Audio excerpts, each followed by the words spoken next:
The Giza Plateau, situated west of Memphis, held a special significance for Amenhotep II.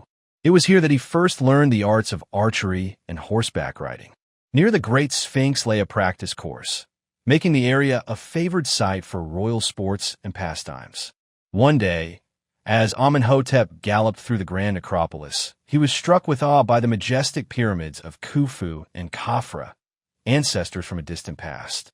Moved by their immense size, grandeur, and age, the king resolved to immortalize his own accomplishments on a magnificent stela placed between the paws of the Great Sphinx.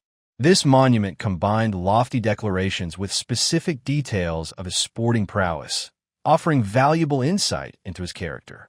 In further tribute to the Sphinx, Amenhotep constructed a temple beside it, venerating the monument as the sun god Horus of the horizon. The temple quickly became a favored place of worship for other members of the royal family, including Amenhotep's son and successor, Thutmose IV. Thutmose IV took his devotion to the Sphinx even further. He declared Hormizd to be his personal protector, crediting the god for his rise to kingship. His own great stela, erected beside his father's, recounted how Hormizd appeared to him in a dream while he was still a prince, promising him the throne if he would clear away the sand engulfing the Sphinx. After ascending the throne of Horus, Thutmose fulfilled this divine request, completing the excavation and constructing an enclosure wall to safeguard the monument from future desert encroachment. Notably, his inscription makes no reference to Amenhotep, the state god so prominently honored in his father's stela, focusing instead on Hormizd. Under Thutmose's reign, this northern, solar deity became the chief source of royal legitimacy. Even at Ipit Sut, the sanctuary of Amenhotep, Thutmose had himself portrayed as a hybrid of man and celestial falcon, emphasizing his identification with the sun god. Through this deliberate imagery, he highlighted the divine solar aspects of kingship, moving away from the military image that had defined his predecessors. With peace established with Mittani, Thutmose IV shifted his focus to domestic matters rather than military campaigns. Diplomacy replaced warfare as the primary tool of foreign policy. In Nubia, administration was reorganized with the appointment of a viceroy to oversee all Egyptian-controlled territories. In the north, Thutmose strengthened ties with Mittani by marrying a Mittanian princess, sealing an alliance with a former adversary. Just 2 generations earlier, his ancestor Thutmose III had battled Mittani for dominance in the Near East. Now, former enemies were bound by marriage. This peaceful environment allowed trade to flourish once more across the eastern Mediterranean, Palestine, Syria, and Mesopotamia, with caravans transporting luxury goods by both land and sea. Egypt, rich in gold, profited most from this trade boom, exchanging its precious metal for foreign metals, timber, gemstones, and other royal luxuries. The alliance with Mittani also fueled a surge of new construction projects throughout Egypt and Nubia. These monuments prominently featured solar motifs, signaling a shift in royal ideology. With secure borders, peaceful neighbors, and a monarchy more resplendent than ever, Egypt stood poised for an expansion of kingship unrivaled since the era of the Great Pyramid. All Egyptian kings possessed a flair for self-promotion. For Amenhotep III, the 9th ruler of the 18th dynasty, 1390 to 1353, it must have been particularly challenging to suppress the grandiose impulses that came with kingship. Descended from conquerors and seated on a throne blessed by the sun, Amenhotep inherited from his father, Thutmose IV, a nation enjoying extraordinary wealth and rare stability. Egypt's dominance over the Near East had reached its peak. Peaceful relations had been established and solidified with other great powers, including Babylonia, Assyria, and Mittani. Throughout his nearly 40-year reign, Amenhotep III enjoyed the unique distinction of being the only pharaoh of his dynasty who never waged war in Western Asia. His rule was instead marked by a flourishing of the arts and an extraordinary cultivation of his own divine persona. Amenhotep's cultivation of royal fame began early. Still a child when he ascended the throne, He experienced his first taste of royal spectacle just 2 years into his reign, in 1389. Likely a carefully staged event rather than a spontaneous act of courage, the young king participated in a wild bull hunt at Shetep, west of Memphis. To commemorate the event, the royal court issued a large glazed scarab. Distributed widely across Egypt and its vassal territories, it broadcasted the young monarch's feat both to his subjects and for future generations. A remarkable event occurred for His Majesty. A report reached him. There are wild bulls in the desert near Shetep. His Majesty sailed swiftly downstream and arrived peacefully at Shetep in the morning. Mounted on his chariot, with his full army following behind, His Majesty ordered a trench to be dug to trap the wild bulls. He then advanced against them. The herd numbered 170. On the first day, His Majesty hunted and captured 56 wild bulls. After resting his horses for 4 days, he resumed the hunt and captured 40 more. In total, 96 wild bulls were taken. The repetitive and ceremonial tone of the account seems almost offensive. Even for a youthful king nearing adolescence, it likely required little effort to slaughter bulls trapped in an enclosed space with no chance of escape. Yet this announcement established the tone for Amenhotep's reign. He was fulfilling one of the king's most ancient and sacred duties, maintaining order by subduing manifestations of chaos. Another commemorative scarab, issued during the 10th year of his reign, celebrated a similar feat, recording that the king had personally hunted and killed 110 lions during his first decade on the throne.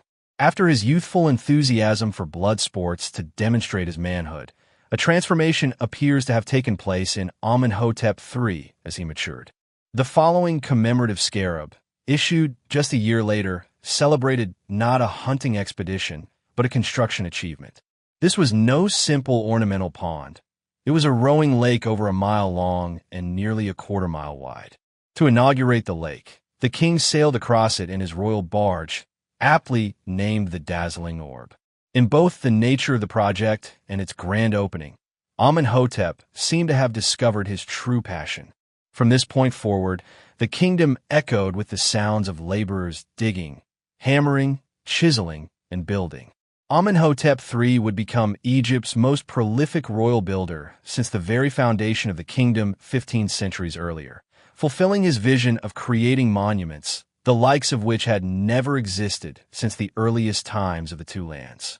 Many of these structures would also serve as stages for magnificent festivals and elaborate ceremonies, all centered on exalting the king himself. Evidence from 2 of Egypt's largest limestone quarries reveals that construction had already begun at the very start of Amenhotep III's reign. Reopening these quarries was his first recorded royal act. The pace of building accelerated dramatically during his second and third decades on the throne, eventually reaching an unprecedented scale. From the Nile Delta to Nubia, scarcely a temple existed that did not bear his influence. At Saqqara, he ordered the first tomb, chapel, and burial for the sacred Apis bull, revered as the incarnation of the Memphite creator god Ptah. On the island of Abu, he supervised the building of a new shrine dedicated to another creator god, Khnum. The greatest beneficiary of this royal patronage, however, was the supreme creator, the sun god Ra. In a carefully orchestrated religious program, Amenhotep and his theologians reinterpreted various national cults to emphasize their ties to solar worship. At Kmun, for example, colossal statues of baboons were erected at Thoth's temple.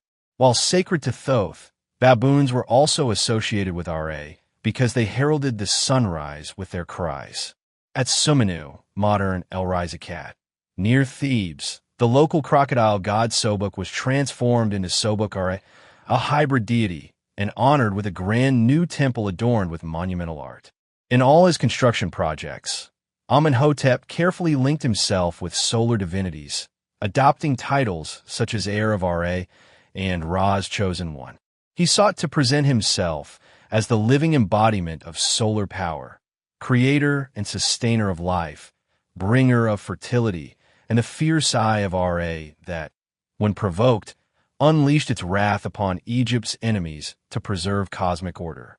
Never before had divine kingship been so deeply intertwined with such sophisticated theological constructs.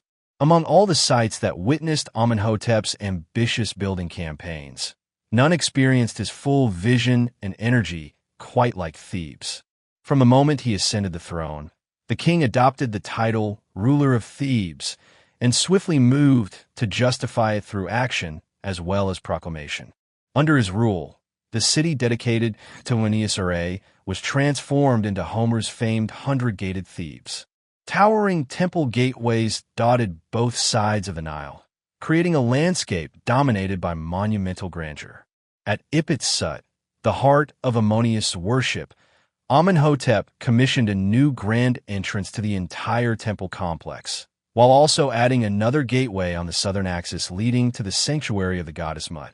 The king lavishly adorned these structures with an extraordinary array of stone sculptures, including over 700 statues of Sekhmet, the lioness goddess tied to the blazing Eye of Ara, with 2 statues representing each day of the year. In the northern part of the Ipit-Sut precinct, he oversaw the reconstruction of an older temple dedicated to Montu, the son of Ammonius and Mut, and the creation of a new temple honoring Mut, the goddess of truth and justice. Every building was enriched with an astonishing quantity of fine sculpture. In fact, more statues of Amenhotep III survive than of any other pharaoh, a testament to the ceaseless productivity of his royal workshops. Yet, the king's projects at Ipit-Sut paled in comparison to his grandest undertaking in Thebes, his mortuary temple on the Nile's western bank. Initiated early in his reign and continually expanded in later stages, this temple would become the largest royal sanctuary ever built in ancient Egypt. Though only the column bases remain today, due to later rulers repurposing its stones, the original temple was an unparalleled marvel. Spanning 93 acres, it surpassed even the great temple of Ammonius Ra in scale and magnificence, overflowing with colossal statues. Within one of its courtyards stood immense statues of Amenhotep III as Osiris, towering over 26 feet tall.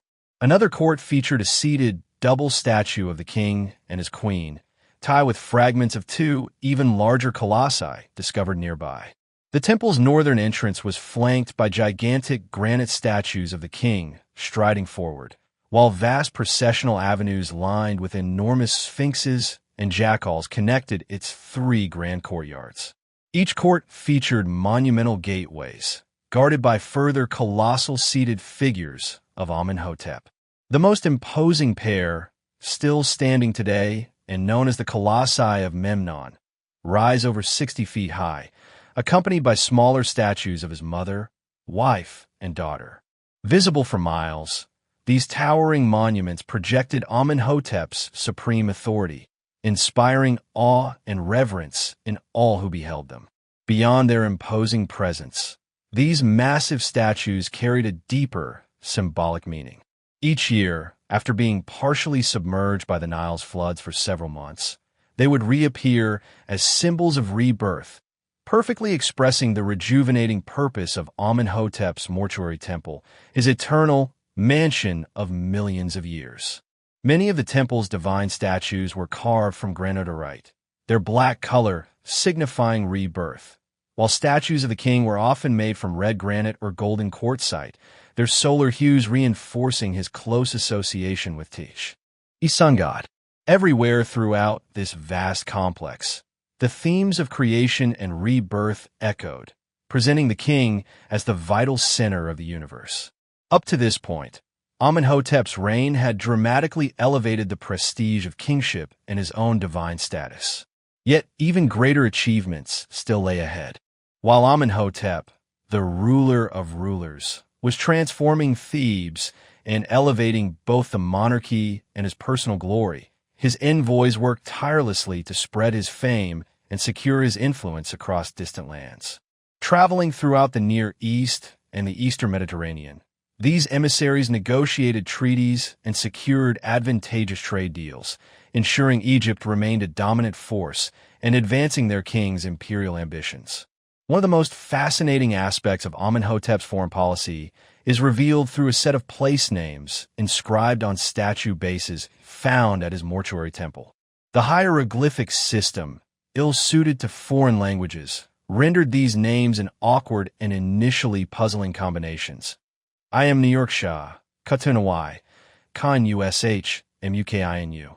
Upon closer examination, these inscriptions turn out to list key centers of the 14th century BC Greek world. Amnisos, Kydonia, Knossos, and Mycenae, along with Phaistos, Lyctos, Nauplian, Boeotian Thebes, the island of Kythera, and possibly even Ilios, Homer's Troy. The sequence of names suggests the route taken by an Egyptian diplomatic mission dispatched to engage the leading city-states of the Minoan and Mycenaean worlds. Such an initiative made perfect sense.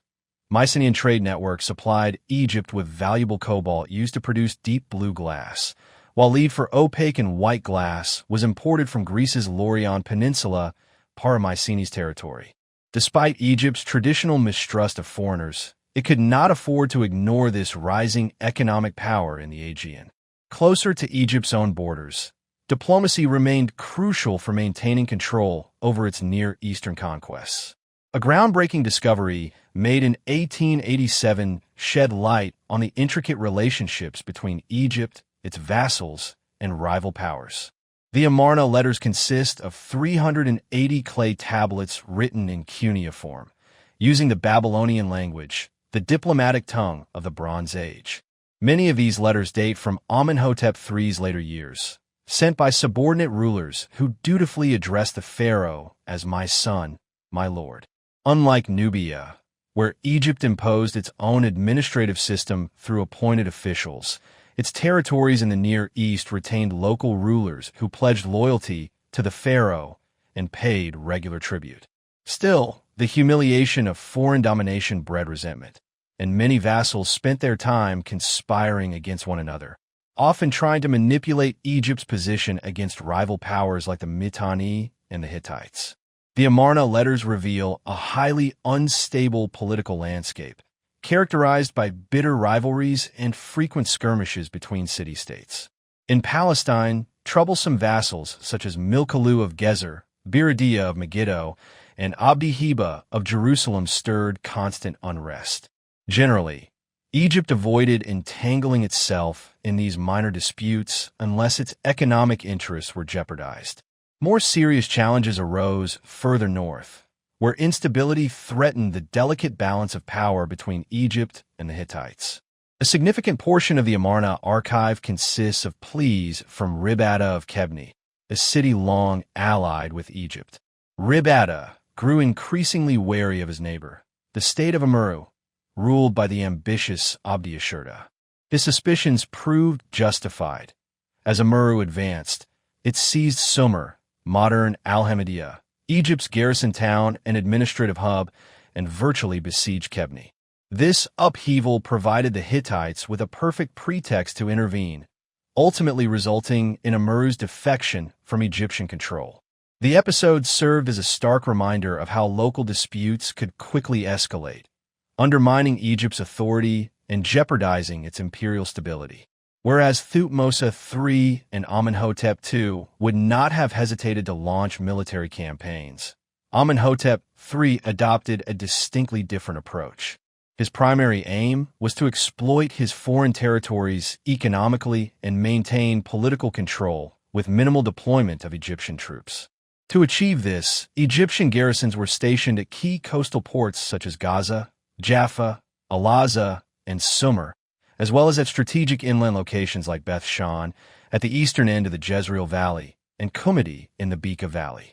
Fortified grain storage facilities along the coastline stood ready to serve as supply centers if military action became necessary. Administrative headquarters led by Egyptian governors in Gaza, Qumidi, and Sumer completed the system of colonial governance. This structure proved largely effective, and the loyalty of subordinate rulers was further secured through the regular distribution of valuable ornaments produced by the royal workshops, somewhat comparable to how the British Empire awarded honors to Indian princes. When it came to dealing with other major powers, however, mere gifts were insufficient. Though the pharaoh was regarded by his people as ruler of the universe, in reality, he shared the international stage with 6 other Near Eastern sovereigns. In Mesopotamia, these included the kings of Babylonia, Assyria, and Mittani. In Anatolia, the rulers of the Hittites and Arzawa, and in the Eastern Mediterranean, the king of Alatia, Cyprus. This exclusive circle referred to one another as brother, and their correspondence often revealed petty rivalries when demands went unmet. Among the Amarna letters, roughly 3 dozen communications from these great powers to Amenhotep III center around customary diplomatic exchanges. A typical letter from King Tushratta of Mittani exemplifies the tone. For me, everything goes well. May all be well for you, for your household, your wives, your sons, your nobles, your warriors, your horses, your chariots, and throughout your country. Yet there was another recurring theme: Egypt's legendary wealth. Tushratta expressed it directly. May my brother send me unworked gold in vast quantities, far more than was sent to my father. In your land, gold is as abundant as dust. Gold served as the main currency of diplomatic exchange, and Egypt's rich Nubian mines granted it significant leverage. It is no surprise, then, that a rebellion in Nubia's gold-mining region during the 30th year of Amenhotep III's reign was swiftly and harshly crushed. Without its gold, Egypt's international power would have been severely weakened. In exchange for these regular gold shipments, Amenhotep III sought to obtain something even more valuable: royal daughters as diplomatic brides. Early in his reign, he succeeded in marrying a Mittanian princess, and a commemorative scarab from 1381 records the arrival of Princess Gulukapa, accompanied by 317 female attendants, described simply as marvels. 25 years later, Amenhotep pursued a second Mittanian marriage, both to reaffirm ties with the new king of Mittani and, perhaps, because Gulukapa had aged. The negotiations for this new alliance involved intricate exchanges of gifts. Eventually, King Tushratta agreed to send his daughter Tadukapa, along with a retinue of 270 women and 30 men, plus a massive dowry of 44 pounds of gold and an additional 13 pounds as a personal gift to Amenhotep himself. Though one might view this as excessive, the pharaoh was clearly pleased, and the alliance was secured. The Babylonians, however, proved less accommodating. Amenhotep had already married one Babylonian princess earlier in his reign, but when he sought another union with a new Babylonian king, Kadashman-Enlil I, he encountered resistance. Kadashman-Enlil complained that no one had seen his sister since she entered Amenhotep's harem more than a decade earlier, making him hesitant to send another daughter into what seemed an uncertain fate. He also expressed offense at not being invited to Amenhotep's recent major festival. Further, he raised concerns about how foreign brides were treated at the Egyptian court. My daughters who have married neighboring kings still communicate with my messengers and send me gifts, but the one with you is neglected. To compound matters, Kadashman-Enlil proposed a reciprocal marriage arrangement. Amenhotep flatly refused, asserting that no Egyptian princess had ever been given in marriage to a foreigner and that he had no intention of breaking this precedent merely to please the Babylonian king. As a result, the prospects for another Babylonian marriage initially seemed bleak. In the end, though Egypt's wealth once again tipped the scales, and Amenhotep secured the alliance he desired. The Amarna letters record one additional marriage negotiation, this time between Amenhotep and King Tarkaradu of Arzawa. Though the correspondence does not reveal the outcome, it is likely that the negotiations were successful. Amenhotep III was not known for accepting failure. As Pharaoh approached his first jubilee, marking 30 years of rule, his campaign of self-glorification entered a new stage. Since ancient times, the climax of a king's jubilee celebrations had been the said festival. For Amenhotep III, the idea of renewal held particular importance, and he resolved to approach it with a thoroughness surpassing all his predecessors. He envisioned not a single ceremonial event, but, in keeping with his grand ambitions, a monumental structure and a lasting display of royal statuary to secure his eternal rebirth. The site chosen for this immense project lay on the east bank of the Nile, roughly 3 miles south of Amenhotep, directly opposite his mortuary temple. Today, it forms the heart of modern Luxor. At the start of his reign, the area was virtually undeveloped, containing only a modest shrine from the time of Hatshepsut and Thutmose III, originally built as a southern residence for Amenhotep III of Amenhotep. Under the king's orders, construction crews swiftly expanded and transformed this modest structure, adding a vast open courtyard bordered by double rows of columns shaped like papyrus bundles. This solar court reflected Amenhotep's growing devotion to sun worship, for which open, roofless spaces were far more appropriate than conventional enclosed temples. Similar sun courts were added to many temples across Egypt under his directive. The completed solar court at Luxor stands as one of the most breathtaking and impressive of all ancient Egyptian temple complexes. Its walls are covered in electrum, its furnishings are of silver, all its gateways gleam at their thresholds. Its pylon reaches the heavens, its flagpoles stand among the stars. When the people behold it, they will praise his majesty. In front of the solar court, an even grander structure arose, an immense colonnade hall with columns soaring over 60 feet high, adorned with 6 colossal statues of the king in striding poses. These architectural marvels were designed to awe, and they succeeded brilliantly. Yet the temple's true theological significance lay hidden in its rear chambers. Arguably the most important room in the entire complex is a small chamber located behind a bark shrine near the offering room. On its western wall, a finely carved relief portrays 2 goddesses gently supporting the figures of a man and a woman, or rather, Mittani and someone appearing as Thutmose IV. The text describes, in surprisingly vivid language, the god's covert visit to the queen's bedchamber and her eager reaction to his advances. She awoke to the god's fragrance and cried out with delight before his majesty. She rejoiced at his beauty, and love for him filled her entire being. Overcome with ecstasy, Mittani exclaims, "How mighty is your power! Your sweet fragrance strengthens all my limbs." The sexual symbolism is unmistakable. Following the conception, the divine announcement is declared. Amenhotep ruler of Thebes is the name of the child I have placed within your womb. He shall wield mighty kingship over this land. He shall rule the 2 lands like Ra forever. The purpose of this elaborate narrative was to reinforce the myth of the king's divine origin, a tradition that Egyptian monarchs had embraced for centuries to varying degrees. Earlier in the 18th dynasty, Hatshepsut had also proclaimed her divine birth at her temple in Deir el-Bahari, though she avoided delving into explicit details. Amenhotep III, by contrast, reveled in the intimate portrayal of Amenhotep III's union with the queen. Perhaps this openness was fitting for a ruler who filled his harem with numerous foreign marvels, and who even counted among his local concubines a woman nicknamed, "She whose nights on the town are many." After establishing the divine origins of the king, Luxor Temple offered yet another profound statement on the ideology of kingship. In fact, the temple's most astonishing secret lies in its true purpose.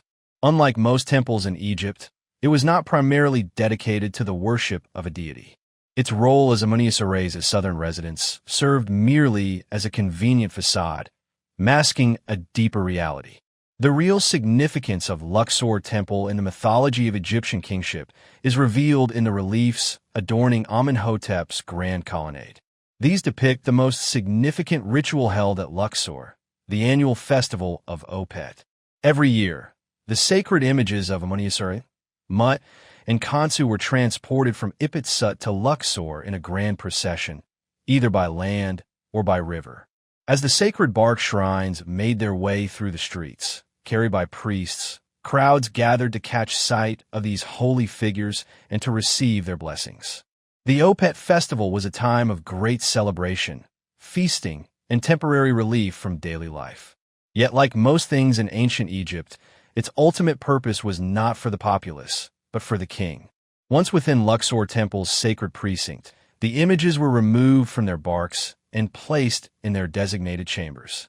At this point, the king entered the sanctuary alone to commune privately with the image of Ammonius Ra. After this sacred encounter, he emerged into the Hall of Appearance, where priests and courtiers awaited to pay him homage. Special hieroglyphic markers at the base of columns indicated where the general public could stand to witness the proceedings. His transformation was evident to all, and one can assume that no one dared comment if there was anything amiss in his appearance. Through his intimate communion with the supreme God, the king had been spiritually renewed and his divinity reaffirmed. He had once again become the living son of Ammonius Ra. At the heart of this ceremony was the royal Ka. It was one of ancient Egypt's most ingenious theological concepts, resolving the paradox of a ruler who was both mortal and divine. The Opet festival provided the king with the opportunity to reunite with the royal Ka, becoming foremost of all the living castes, a god embodied on earth. Luxor Temple, therefore, was in essence a temple dedicated to the royal Ka. As always, Amenhotep ordered the creation of a magnificent sculpture to commemorate the extraordinary transformation brought about by the Opet festival. The statue of the rejuvenated Amenhotep III stands as one of the greatest masterpieces of ancient Egyptian art. Life-sized, it portrays the king striding forward with strength and confidence, his muscular torso and limbs embodying youthful vigor and masculinity. The most striking feature, however, is his face. With oversized almond-shaped eyes, full lips, a small, flat nose, and pronounced cheekbones, his features appear intentionally childlike, conveying an exaggerated sense of youth. The statue presents the king as literally rejuvenated, transformed back into a child through the magical power of the Opet ceremonies. The statue's symbolism extends far beyond its physical form. Its very material underscores the king's intimate connection to the sun god. Carved from a deep purplish-red quartzite, known to the ancient Egyptians as bayat, it would have originally been adorned with gilded accents on the collar, bracelets, sandals, and crown, allowing it to gleam like the sun in the open quartz daylight. A closer look at the back of the statue reveals a feather pattern on the king's buttocks, signifying his partial transformation into a celestial falcon. Further emphasizing his solar associations, the king's kilt is decorated with rearing cobras, each topped with a solar disk. Amenhotep wears the double crown and stands atop a sledge, both symbols linked to the creator god Adam. This rich blend of visual symbolism declares that Amenhotep III has been reborn, united with Ra and Adam, an eternal god king.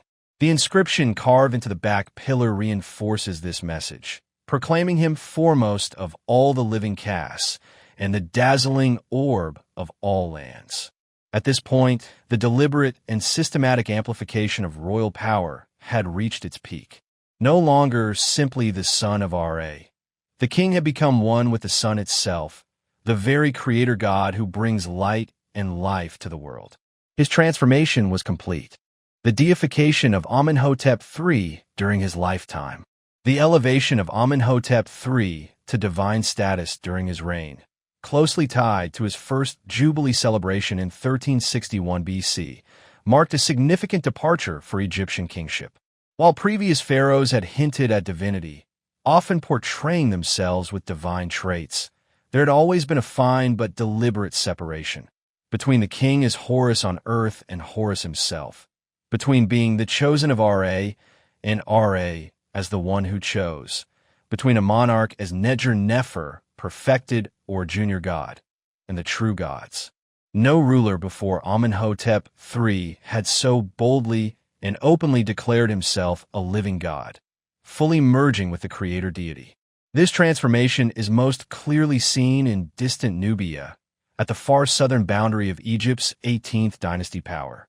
Among Amenhotep's numerous construction projects was the establishment of a new temple inside the fortress of Kemet, present-day Salab, intended to secure Egyptian Nubia against the territories beyond.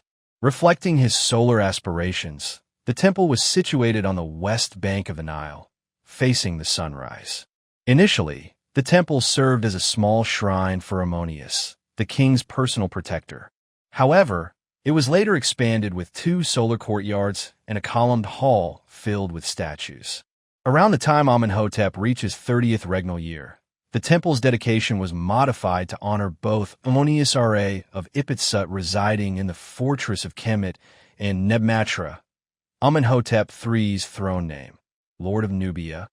The union of Ammonius Ra, king of the gods, with Amenhotep III, the god king, formed a fitting divine pair.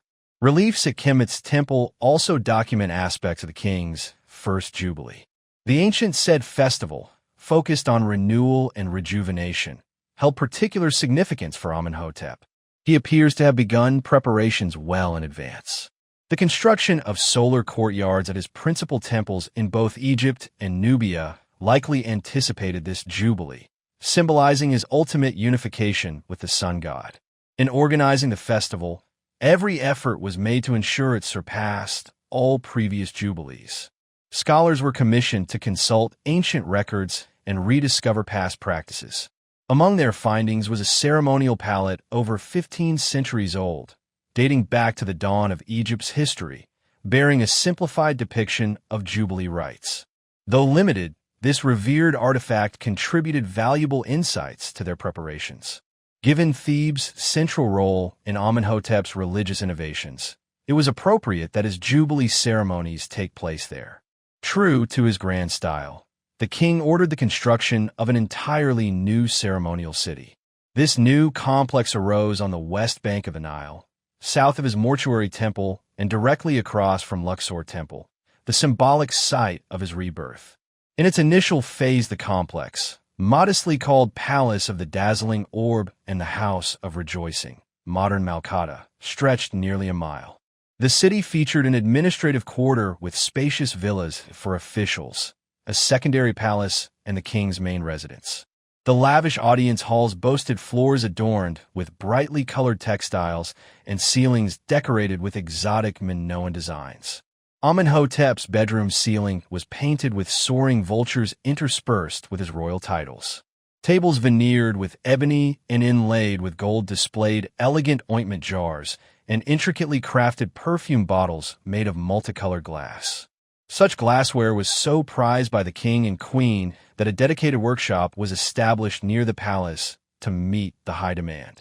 Amenhotep's patronage of glassmaking has often been likened to Louis XIV's support for Sèvres porcelain. Amenhotep's ceremonial city and mortuary temple were linked by an elevated causeway, which extended southward for another mile and a half, ending at a secluded desert location, modern Qom el-Semak. There, following ancient tradition, the king sat enthroned on a raised platform with twin stairways, symbolizing his rule over both Upper and Lower Egypt. Beyond this site, unfinished royal structures dotted the remote Theban hills, though the full extent of Amenhotep's plans remains a matter of speculation. The imagination of the king and his advisors appeared limitless. The dazzling orb of all lands envisioned one final dramatic spectacle to crown his grand festival of kingship.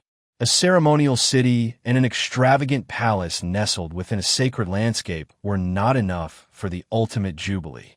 Recalling the rowing lake he had gifted to Queen Tai 2 decades earlier, Amenhotep conceived a new, unprecedented project. He ordered the creation of 2 colossal artificial harbors, matching in scale anything he had previously attempted.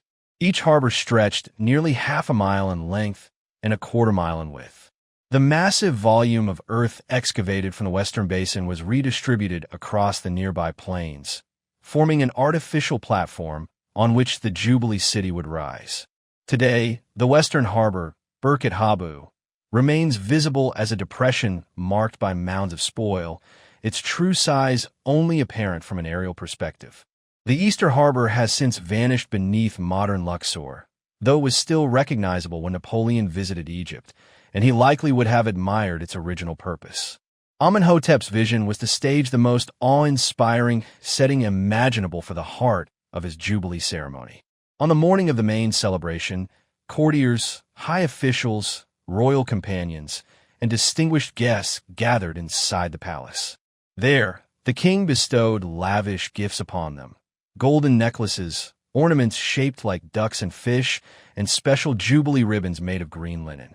The guests then enjoyed a grand breakfast banquet alongside the king before being led to the artificial harbors.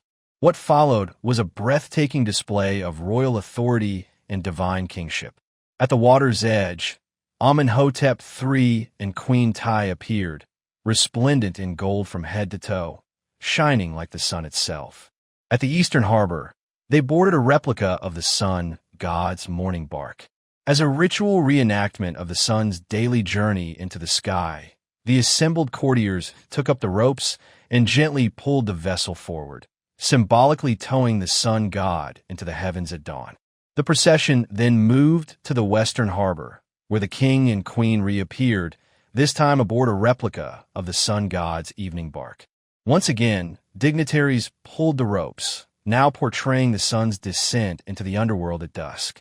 The spectacle was so magnificent that the master of ceremonies could later boast that, since the time of the ancestors, no generations had celebrated such jubilee rites.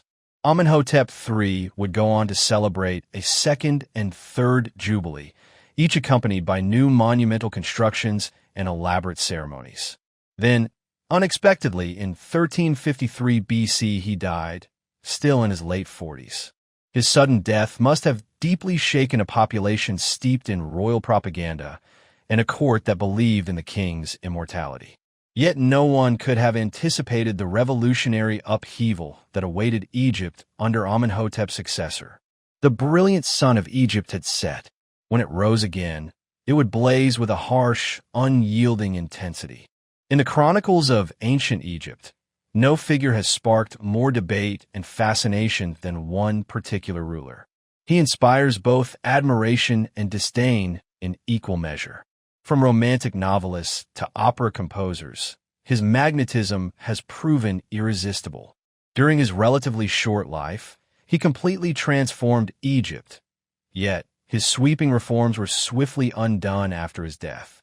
He elevated the divine kingship to unprecedented heights, though he was never initially destined to rule.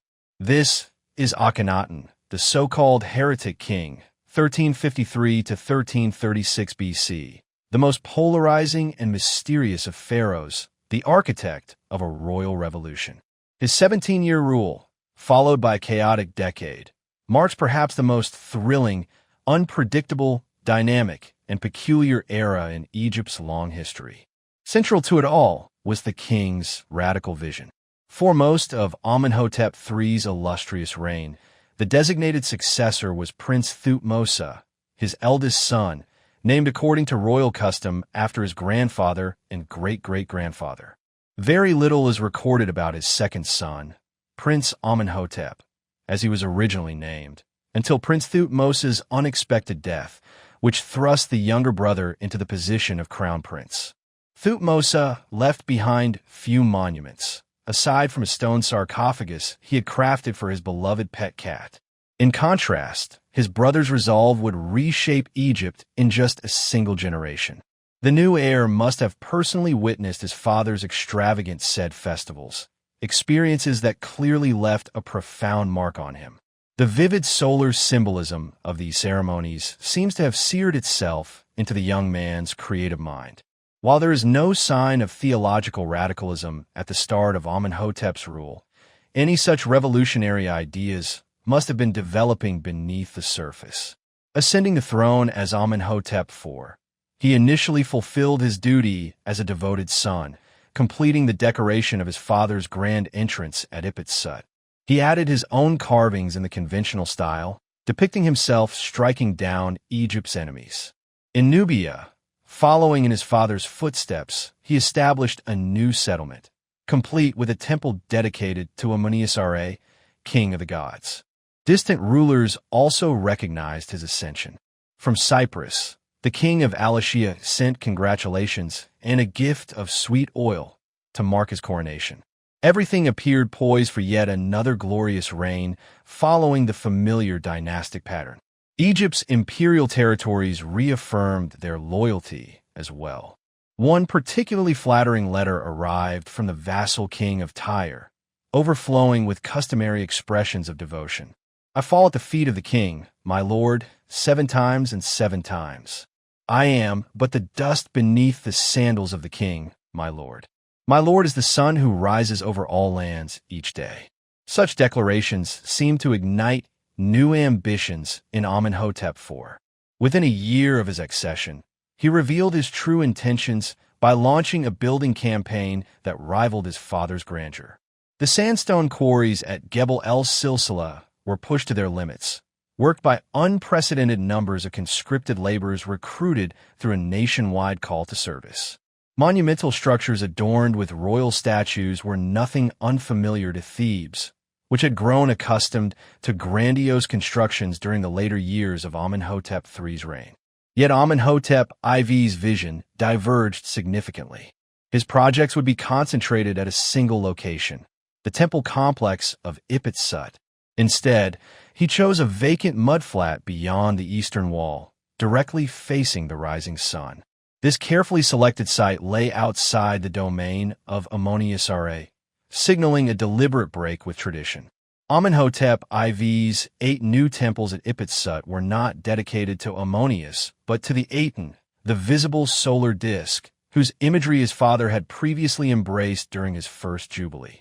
The most ambitious of these new structures was the temple named Gempatan, the Aten is found, rivaling any project Thebes had seen in the previous reign. Its centerpiece was a vast open court encircled by a colonnade. Towering 20-foot statues of Amenhotep IV and his wife, Nefertiti, stood before the columns. Their distinctive crowns marked their divine affiliations. The king wore either the double crown or a twin-plumed headdress, while Nefertiti's flat-top crown identified them with the primeval creator gods Adam, Shu, and Tefnut from the ancient Yuna myth. While Amenhotep III had emphasized his role as the sustaining force of the cosmos, his son sought association with the very act of creation itself. This theological radicalism was strikingly reflected in the king's statues. To express his unity with the Creator and embody both masculine and feminine aspects, while simultaneously distinguishing himself from ordinary humanity, Amenhotep IV instructed his sculptors to adopt a radically new artistic style. His statues featured intentionally exaggerated forms, elongated skulls, sharp and stretched facial features including narrow eyes, a long nose, and a prominent chin, a sinewy neck with pronounced collarbones above a narrow chest that contrasted with a swollen belly and wide hips, plump thighs tapering to slender calves. The result was both unsettling and surreal. Adding another layer of innovation, plaques bearing a pair of royal names were placed at key points on the statues. Yet instead of identifying Amenhotep IV, these inscriptions proclaimed the newly devised titulary of the Aten, his favored deity. Under Amenhotep III, the king had been likened to the solar orb. Under his son, the solar orb had, in effect, become king. Amenhotep IV was proclaiming nothing less than a dual rule, a co-sovereignty shared between himself and the Aten. The abundant reliefs adorning the Gempatan reinforced this new religious order. The royal family was consistently depicted in the presence of the Aten, no longer shown in the traditional form of a falcon-headed god, but rather as a radiant solar disk, its rays terminating in human hands that gently touched and sustained the royal figures. The ultimate aim of Amenhotep IV's entire building project at Gempatan was to create a magnificent architectural stage for the celebration of a royal jubilee. In the 3rd year of his reign, Amenhotep IV held his own said festival, maintaining the same schedule established by his father. Through this act, he clearly conveyed that his father's reign had, in a sense, never truly ended. The inscription stressed that this said festival was not primarily for the king himself, but for the Aten. This represented a bold yet natural progression of Amenhotep III's religious doctrine. The deceased king had become the sun itself, destined to reign eternally, with repeated jubilees performed on his behalf by his son. The said festival at Ipit-Sut was therefore not a conclusion, but the inauguration of a new age. The sun god and king would now rule together, recreating the world with each new day. These Jubilee festivities also pointed towards a dramatic transformation in Egyptian religious life. Traditional processions of the gods were abandoned. In their place, the king and his family became the central focus of devotion.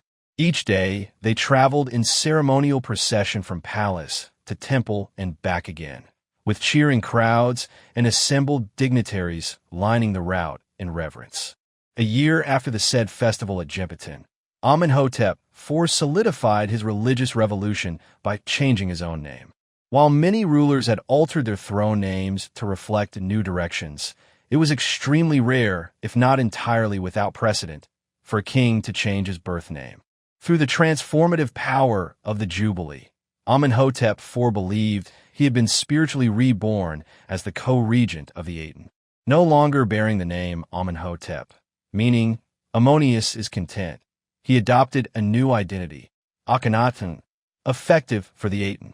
Such an overt rejection of the Ammonius cult must have sat uneasily alongside the king's continued presence in Thebes, the very heart of Ammonius worship.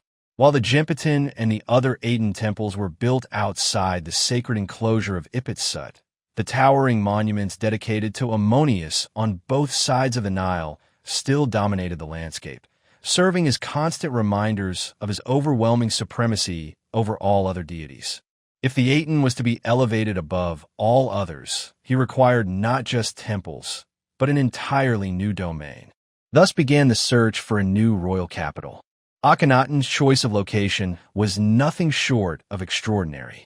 He even claimed that it was the Aten who guided him there.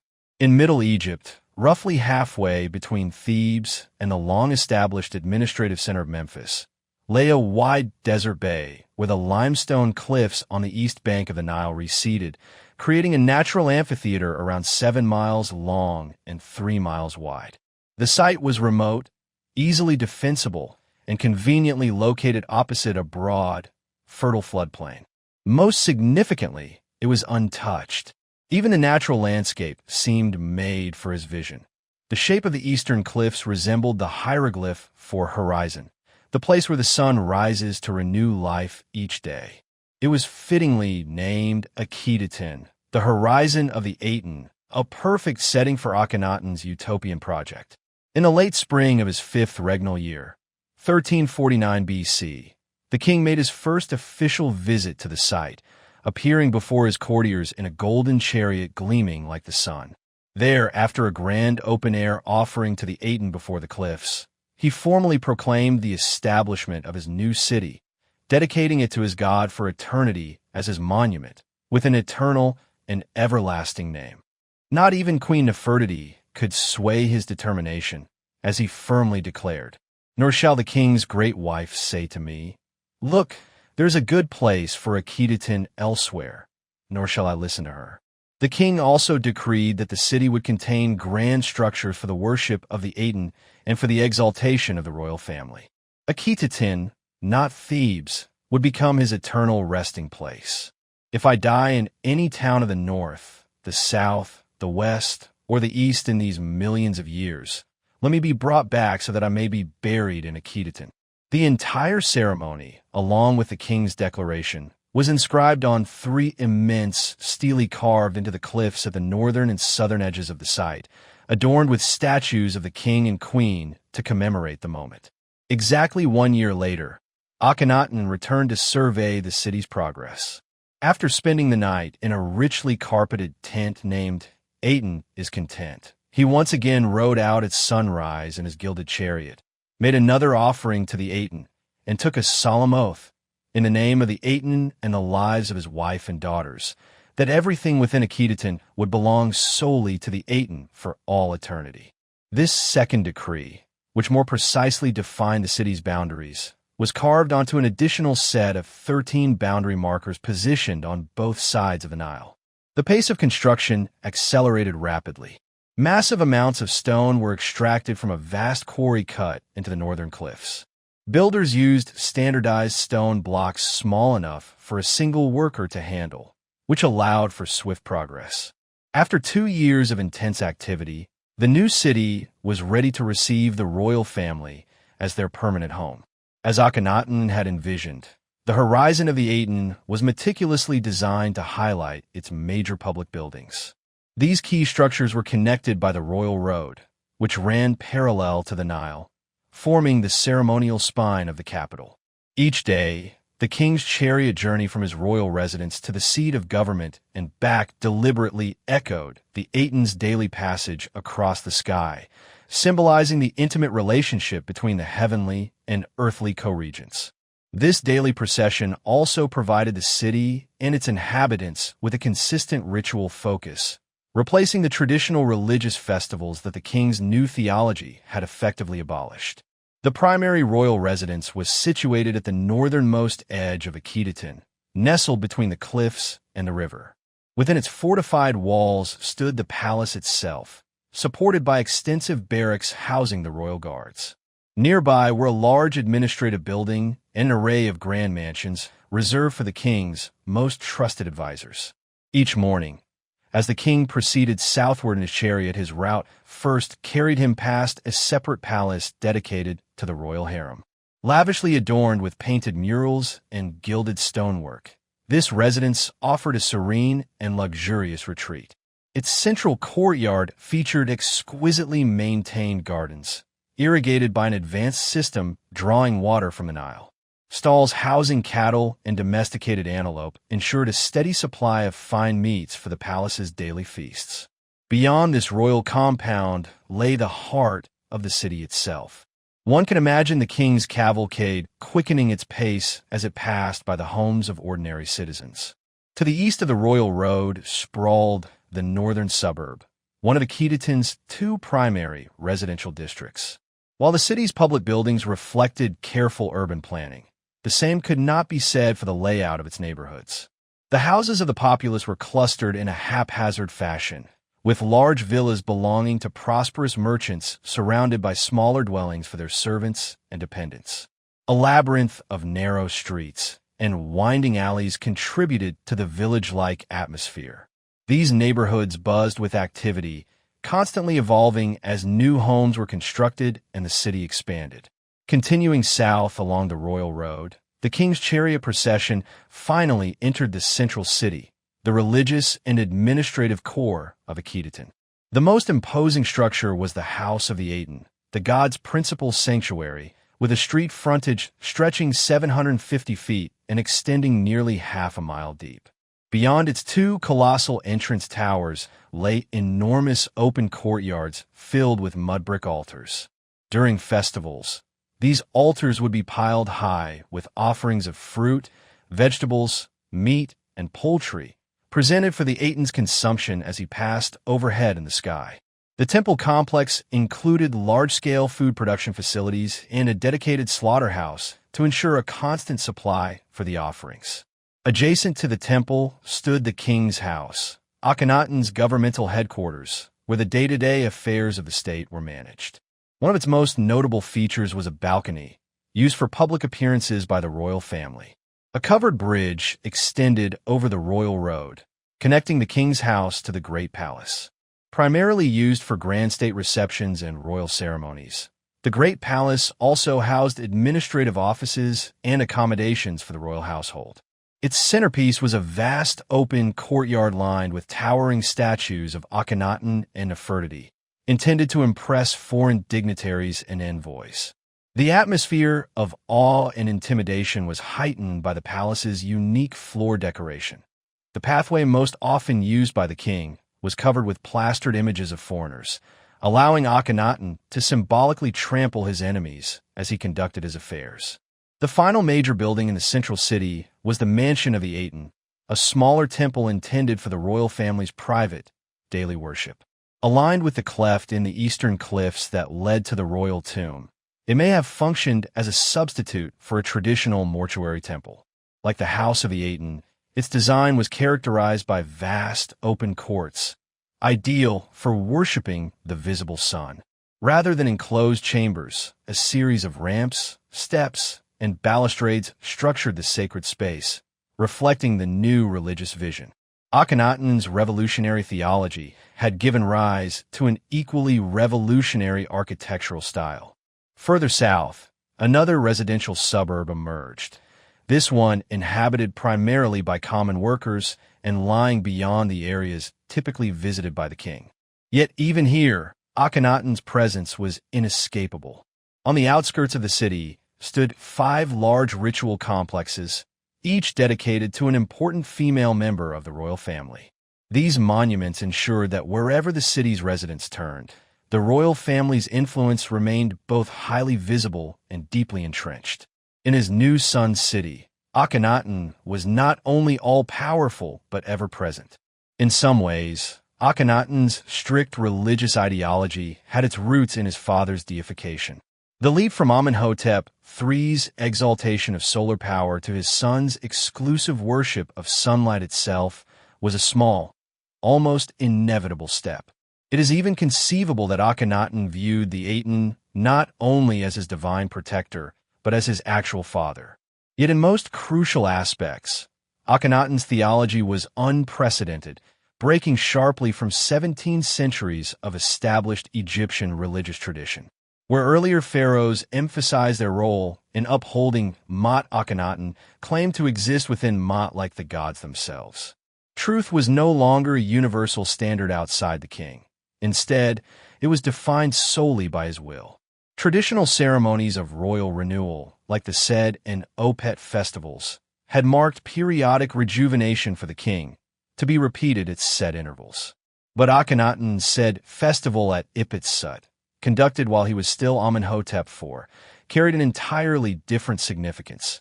It proclaimed the permanent rejuvenation of both king and cosmos. Through his joint rule with the Aten, Akhenaten intended to return the world to its original, pristine state immediately following creation. His universe was one of continual rebirth, mirroring the daily rise of the sun, governed by the divine triad of the Aten, the king, and his queen. While the doctrine was spiritually ambitious, its practical consequences were revolutionary. A god whose power radiated through light itself had no need for enclosed, shadowy sanctuaries, which had been central to Egyptian worship since the earliest days of civilization. The Aten demanded open-air temples, filled with offering tables piled high, with food for direct exposure to the god's rays. In truth, the entire city of Akhenaten was conceived as one grand temple to the Aten, where the visible sun could be honored at any hour. This concept was clearly reflected in the Aten's so-called royal name at the time of its jubilee in 1351. Written inside the cartouche typically reserved for kings, the name was actually a condensed declaration of the new belief system. Live, Pharaohs of the two horizons, who rejoices on the horizon in his name of light, which is the Aten. Just as Akhenaten embodied light itself, so his city, Akhenaten, the horizon of the Aten, became the site where God, king, and holy city were perfectly unified. Although, in theory, the Aten required neither temples nor a priesthood, Akhenaten could not personally conduct every act of worship, no matter how devoted he may have been. After all, he was both head of state and prophet of a new faith. Thus, following established precedent, he appointed a high priest of the Aten soon after relocating to Akhenaten. Maraira, whose name meant beloved of Ra, emerged from obscurity. Like most of Akhenaten's closest associates, he owed his position entirely to the king, ensuring his unwavering loyalty. Maraira's formal installation as high priest took place at the king's house in the central city. Akhenaten, accompanied by Nefertiti and their eldest daughter, Amenhotep, appeared on a richly adorned royal balcony, its cushions embroidered for the occasion. Dressed in a long white robe and decorative sash, Maraira, attended by his household, approached the royal presence and knelt before the king as scribes diligently recorded every detail of the ceremony. Behind the scribes stood baton-wielding enforcers, ready to act should any disturbance arise. Police, like scribes, were a constant presence in Akhenaten's daily life. With a formal proclamation, the king confirmed Maraira's appointment, met with universal acclamation. When the celebration quieted, Maraira delivered his brief but devout speech of acceptance. Numerous are the rewards that the Aten knows to give, pleasing his heart. His friends then lifted him onto their shoulders and carried him from the palace in triumph. One of the major highlights of Merira's career came several years later, when he was awarded the Gold of Honor, the highest reward for a loyal servant. After the king draped multiple gold collars around his neck, the entire assembly was obliged to listen in attentive silence as Akhenaten delivered an extended, formal, and highly ceremonial speech. With its ritualized setting and carefully orchestrated actions, Merira's appointment as high priest brought to life a style of royal audience that has remained surprisingly consistent across millennia. His subsequent investiture served as another reminder of the age-old dynamic between absolute rulers and their submissive courtiers. Around the same time as Merira's rise to high priesthood, Akhenaten began to circulate a more developed articulation of his religious philosophy. This new doctrine, ominously titled the Teaching, was composed in the everyday, spoken language rather than the classical, more formal dialect of earlier times. It is widely believed to have been written by the king himself. Officially known as the Great Hymn to the Aten, this composition has been described as one of the most remarkable and magnificent pieces of poetry to have survived from the pre-Homeric world.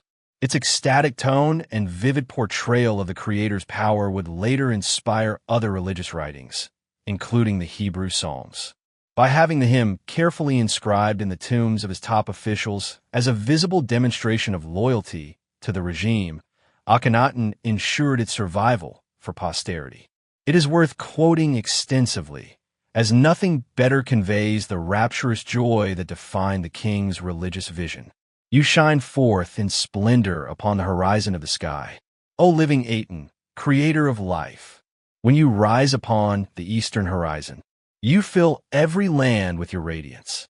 Majestic, resplendent, brilliant, high above all lands, your rays encompass everything you have made. The earth glows when you appear on the horizon, and shine as Aten in the daylight.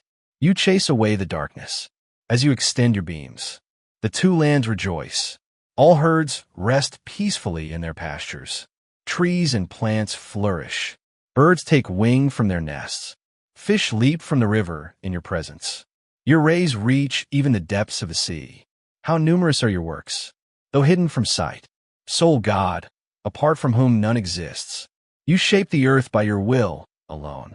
All people, livestock, and creatures, all who walk on land, all who soar on wings, your rays nourish every pasture.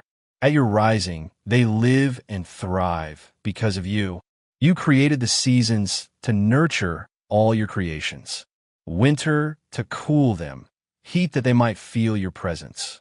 The hymn's celebration of abundance and the splendor of creation found its visual counterpart in the lavish decoration of the royal palaces, with brilliantly painted walls, ceilings, and floors. Yet, for most of Akhenaten's ordinary inhabitants, these opulent displays were a distant reality. Cramped alongside the grand temples and palaces, the common people endured lives of hardship and deprivation. The skeletal remains they left behind reveal the severe strains of poor nutrition, chronic stress, and relentless physical labor. Some suffered permanent spinal injuries from carrying heavy loads day after day, while others spent long hours squatting or kneeling on earthen floors, laboring over furnaces to produce glass or metal in the city's workshops. Undernourished from childhood, both men and women were often stunted and plagued by debilitating illnesses like anemia. Over half the population perished before reaching their 20s, and few lived beyond their 40s. Most were dead by 35, laid to rest in shallow graves dug directly into the desert sand, marked only by modest stone cairns. A few cheap pots or worn-out trinkets might accompany them to the afterlife. This grim reality stood in stark contrast to the official doctrine of light, life, and beauty. Perhaps it is little surprise that many of Akhenaten's less privileged subjects continued to quietly honor the old gods, even under the scrutiny of the king's enforcers. Within the privacy of their humble homes, beloved deities such as Hathor, Bes, Taret, and even Ammonius still held a cherished place in daily life. Whether as a reaction to or as a consequence of a lingering devotion to the old gods, Akhenaten's religious vision became increasingly extreme. In the early years of his reign, while the royal court remained at Thebes, it was still permissible for officials such as royal butlers to include prayers to deities like Osiris and Anubis in their tombs.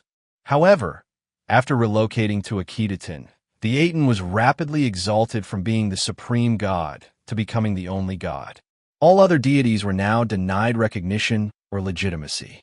Akhenaten was determined to enforce his vision across society.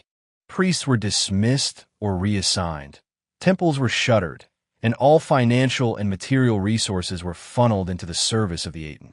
The height of Akhenaten's religious radicalism came in the 11th year of his reign, 1341 BCE, when the Atenist doctrine was officially purified. This revision eliminated any mention of deities other than Aten or Ra.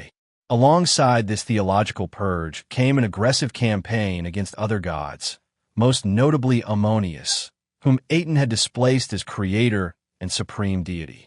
To erase Ammonius' presence from public memory, Akhenaten launched a state-directed wave of destruction. Across Egypt, from the Nile Delta to distant Nubia, teams of royal agents stormed tombs and temples, defacing sacred inscriptions and imagery. Carrying chisels and guided by cue cards with illustrations to assist illiterate laborers, they climbed obelisks to chip away at figures and names, erasing any mention of Ammonius Ra. Personal names containing the elements Ammonius or Mut were targeted as well. The official desecration extended so far that even the plural form of the word God was eliminated. Terrified by this religious crackdown, individuals scrambled to protect themselves, defacing or altering their own possessions, and even changing their names to avoid persecution. A scribe named Tammuz quickly changed his name to Ahmose. A priest named Merenith became Meri-Ra, only daring to resume his original name after Akhenaten's death. To many Egyptians, this campaign of destruction must have felt like a violent assault on their deepest hopes and long-held beliefs. Yet Akhenaten remained unwavering, his doctrine uncompromising. The Aten was not only the sole god, but salvation itself was possible only through Akhenaten, throne name Neferkheperura, and his family. His teaching proclaimed, "There is no one else who knows you, only your son, Neferkheperura, the sole one of Ra. You have revealed your plans and your might to him. All those who have lived since you created the earth have been raised up for your son, the one born from your body, the dual king who lives by truth, Lord of the two lands. Neferkheperura, sole one of Ra, the son of Ra who lives by truth, Lord of diadems.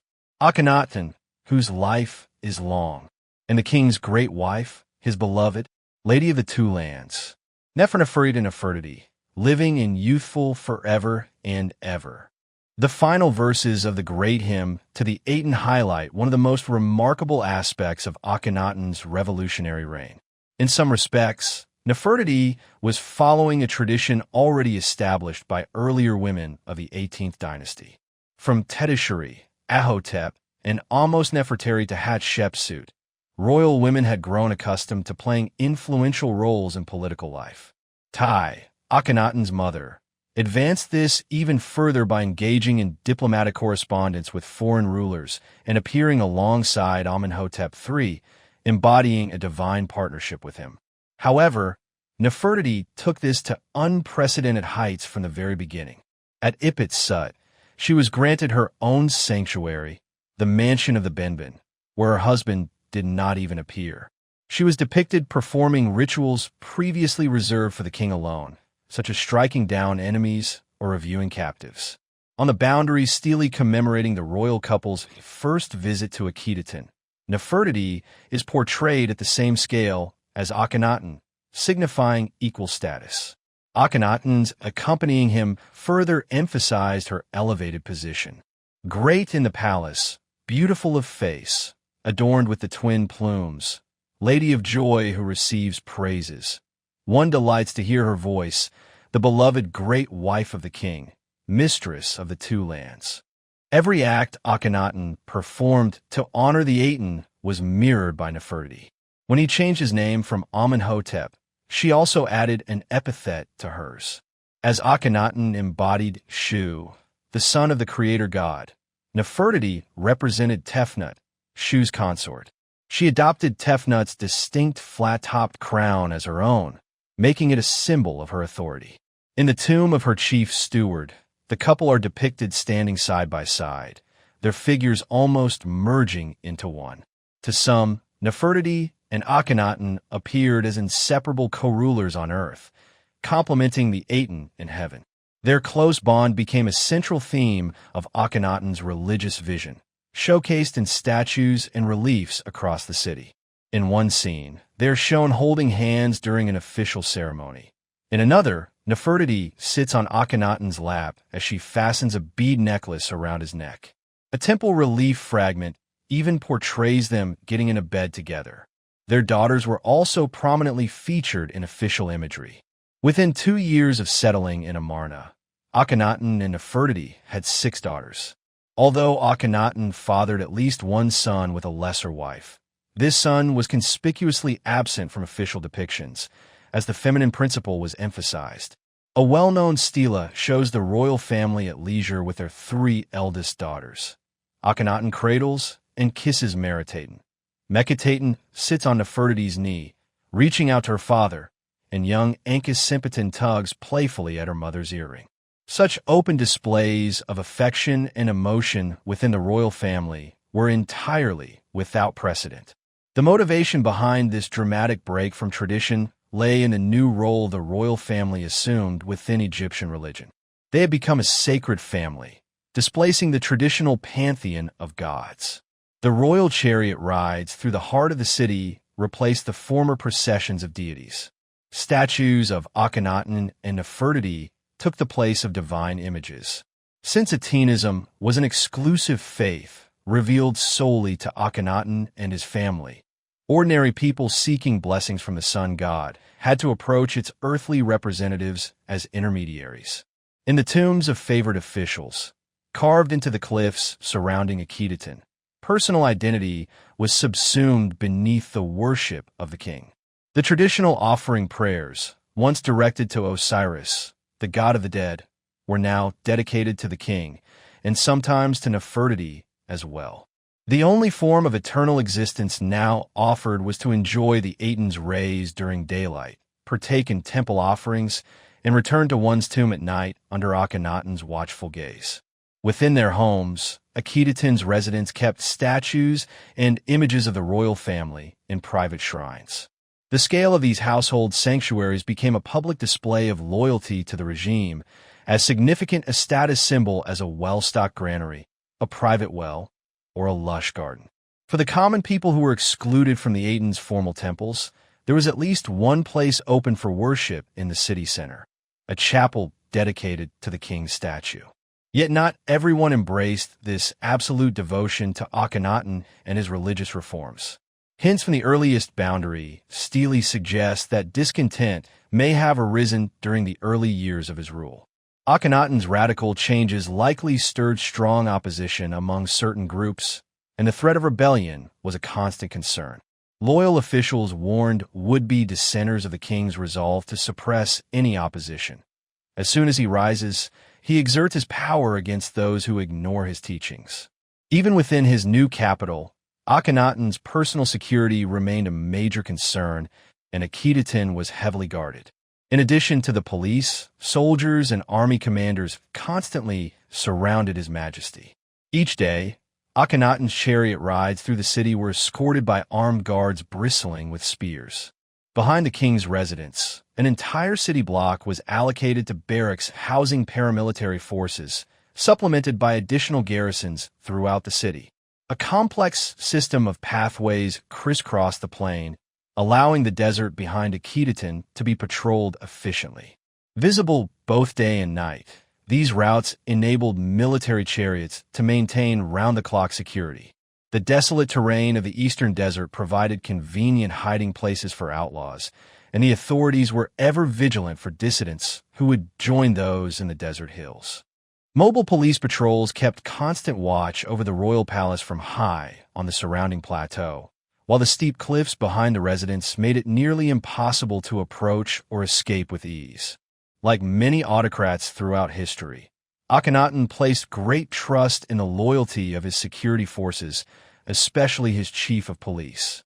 Mahu, like all of the king's senior officials, owed his entire career to royal favor and was careful to show his unwavering allegiance.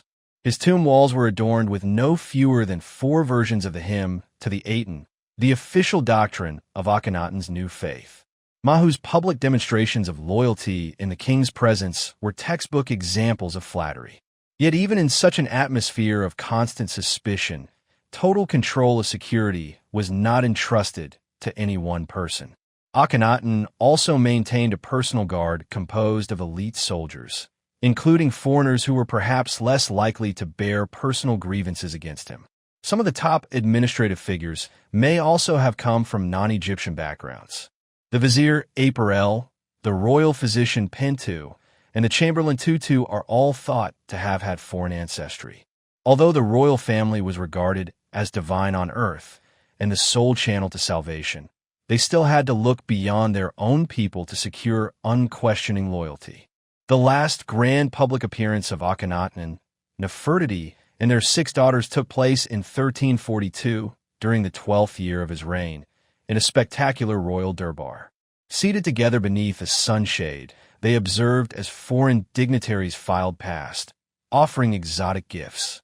These tributes served as a vivid display of the king's far-reaching power, likened to the all-encompassing radiance of the sun, as the official account described it. The appearance of the dual king Neferkheperus and his great wife Nefertiti upon the great electrum palanquin to receive the tribute of Syria and Kush from the west and the east, with every foreign land gathered on this single occasion offering their gifts to the king. Not every foreign ruler appreciated this extravagant demonstration of Egyptian supremacy.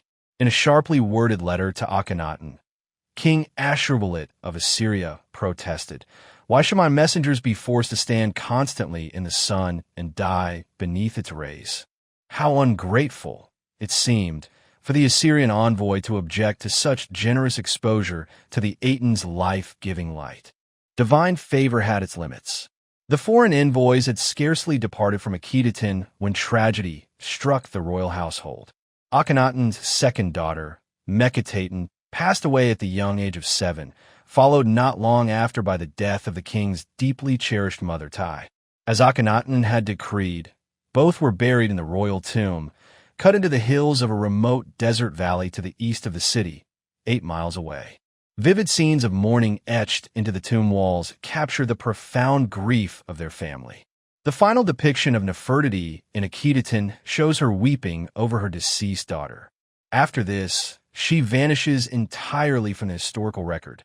Perhaps she fell victim to the same misfortune that claimed her mother-in-law and child.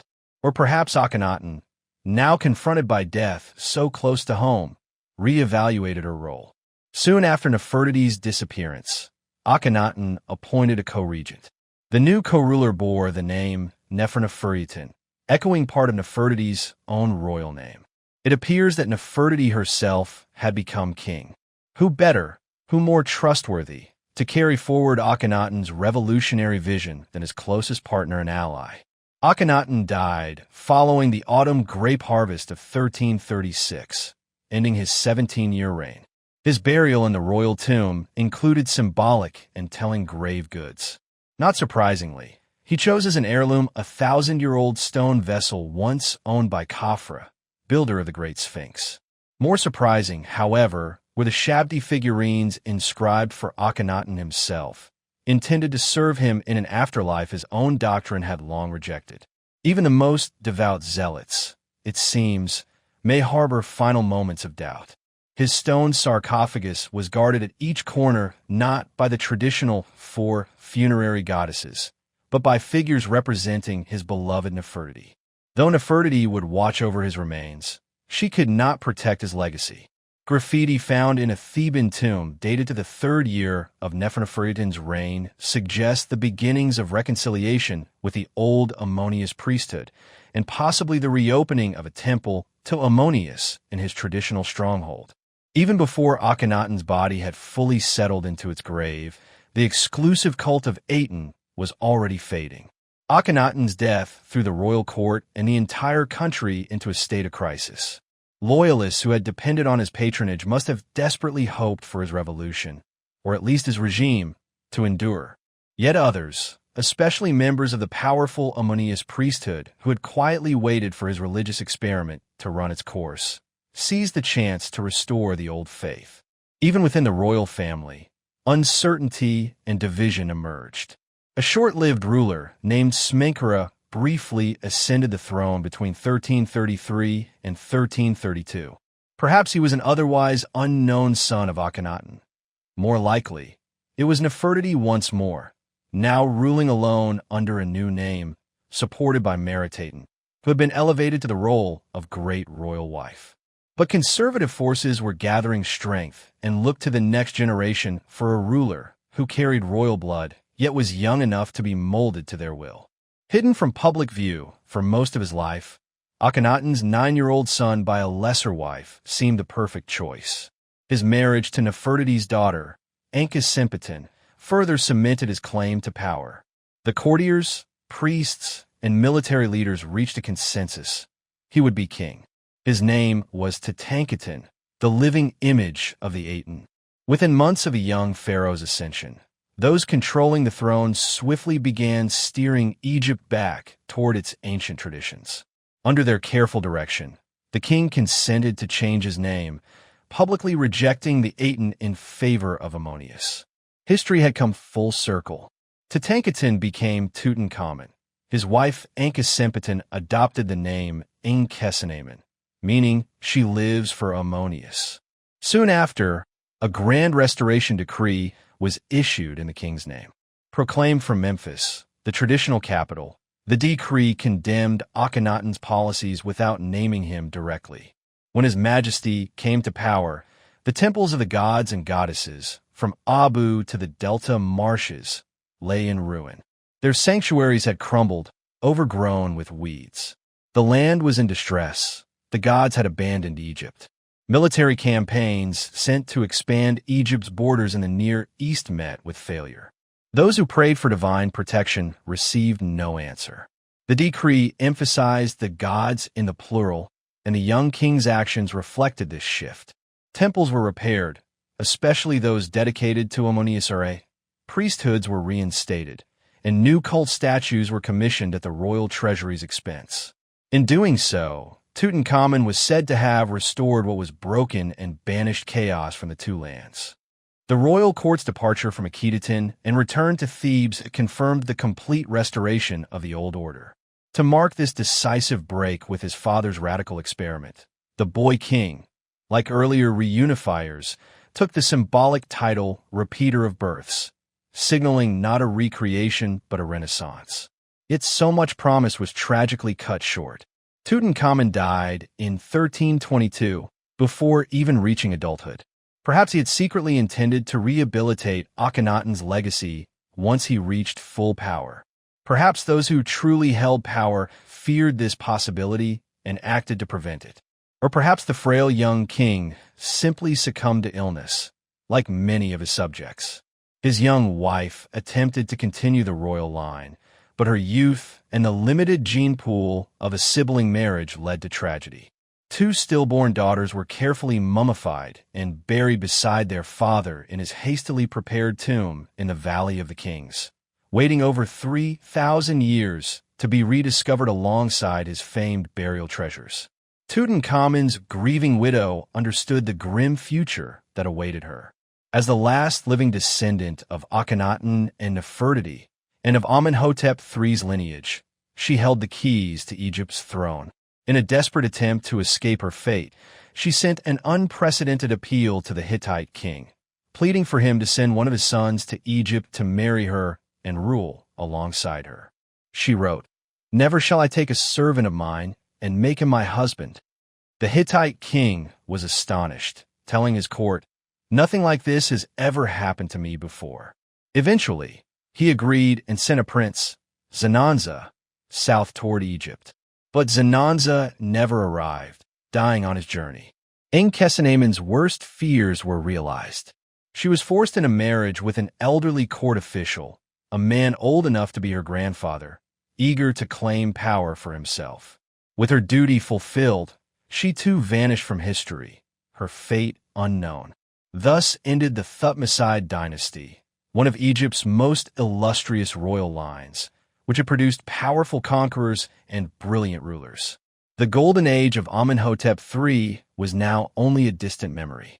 Egypt, weakened abroad and dispirited at home, needed strong leadership to restore its glory. As it happened, there remained one institution and one man at its helm, ready to provide that leadership. Egypt's expanding engagement in foreign affairs profoundly reshaped both the nation and its governance.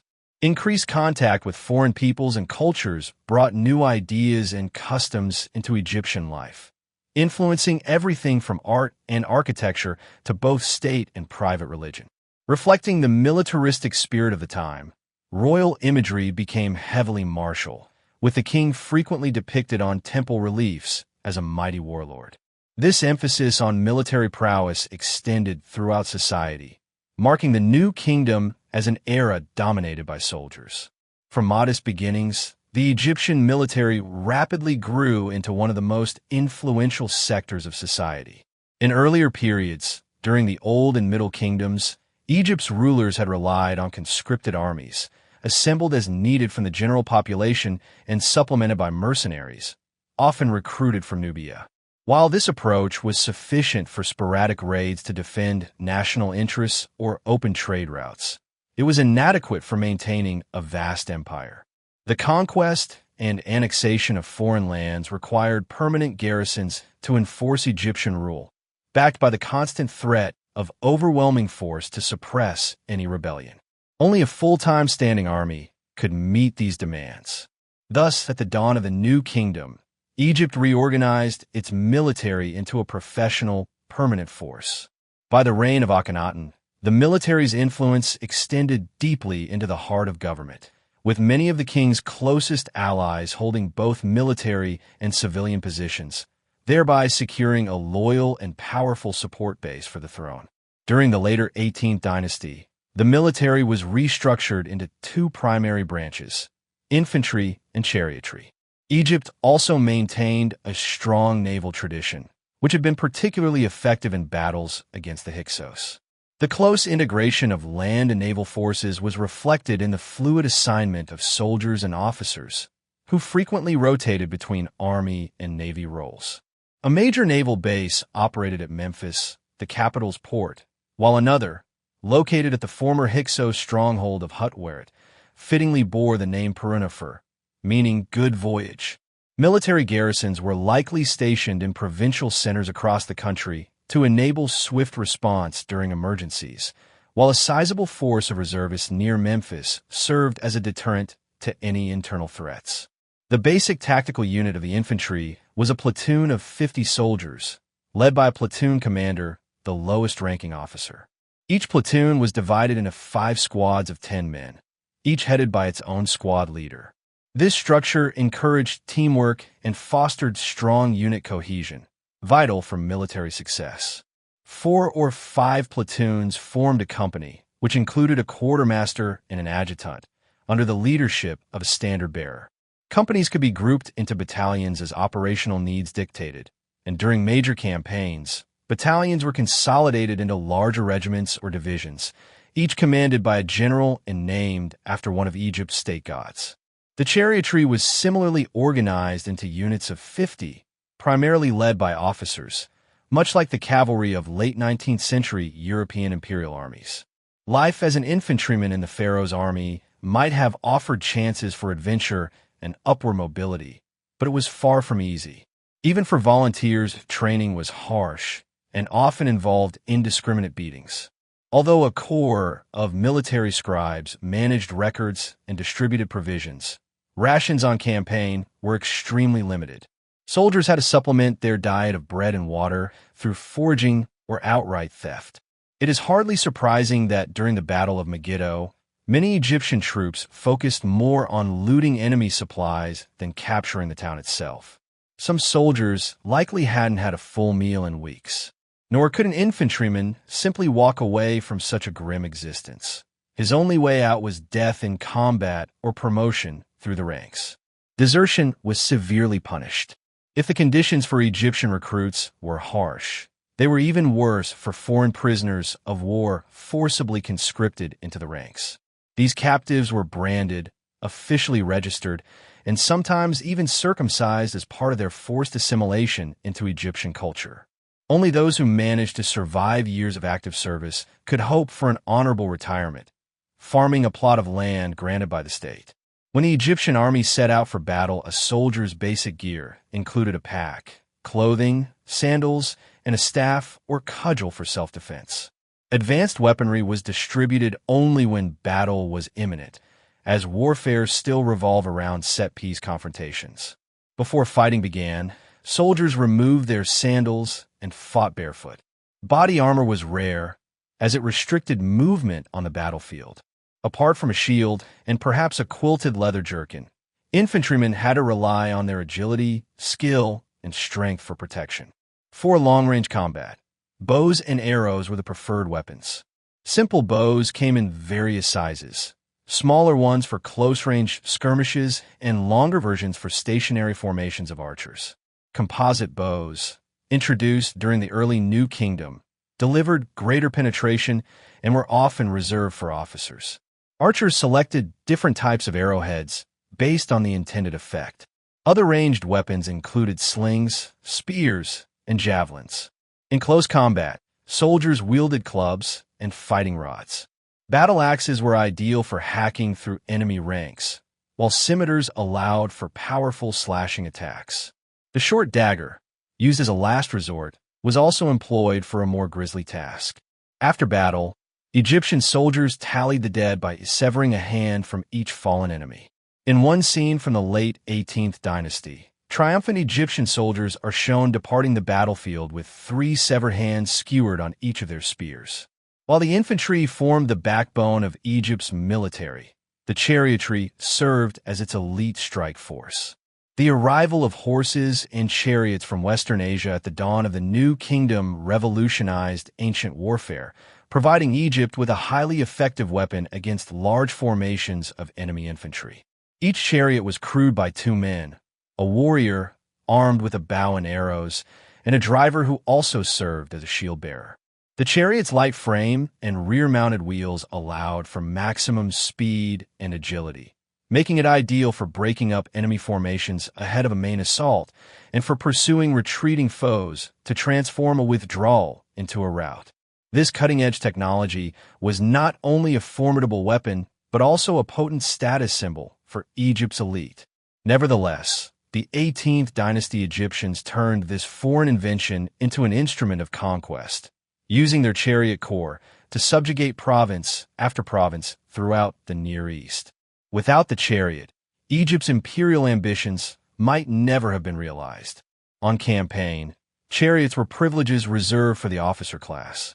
For ordinary soldiers to enjoy such luxuries, they had to start at the lowest ranks and steadily climb the military hierarchy. The army offered determined and ambitious men a pathway to prestige and power. Few exemplify this better than Horemheb. Coming from a provincial background in Middle Egypt, his military career propelled him not only to the highest ranks of the army, but ultimately to the summit of the Egyptian state itself. Born during the reign of Amenhotep III, Horemheb's early years under Akhenaten remain obscure. However, subtle clues suggest that his talents were recognized early on, earning him advancement to senior positions.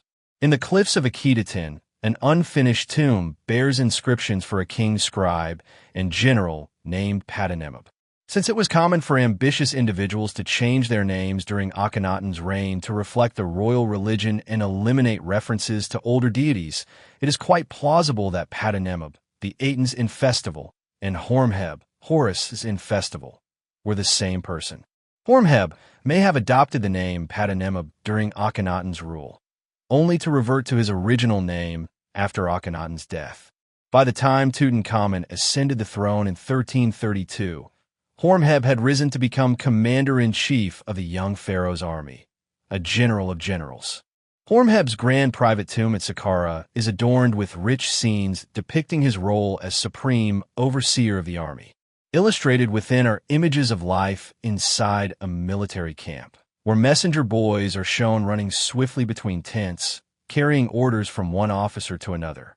In other scenes, Horemheb receives desperate emissaries from famine-stricken foreign lands, who beg for mercy, throwing themselves to the ground in repeated acts of submission, prostrating 7 times on the belly and 7 times on the back.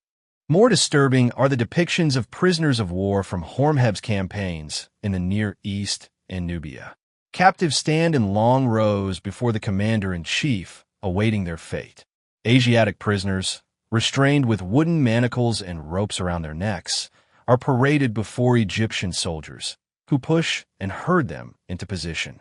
As part of standard military policy, entire families were taken from their homelands and brought to Egypt as hostages, serving as leverage to ensure the compliance of their countrymen. Even more degrading treatment was reserved for the Nubian inhabitants of Kush, Egypt's most frequent adversary. The Kushite leader is shown groveling before Horemheb, while his men are harassed and humiliated by Egyptian soldiers, who beat them with sticks and strike them in the face.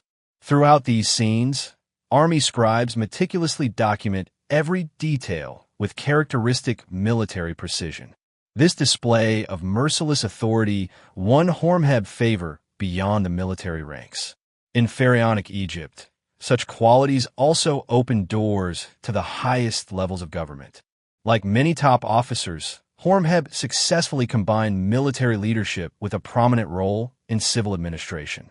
While commanding Tutankhamun's army, he also served as the young pharaoh's protector, as the king's deputy over the entire land, and the one who conveys the king's words to his court.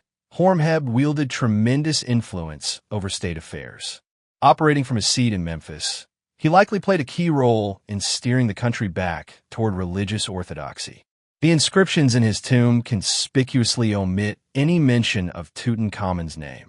As the power behind the throne, the commander-in-chief was already guiding the nation toward military rule as a means to restore stability. His many titles reflected this authority, declaring him the 2 eyes of the king in leading the 2 lands and establishing the laws of the 2 banks.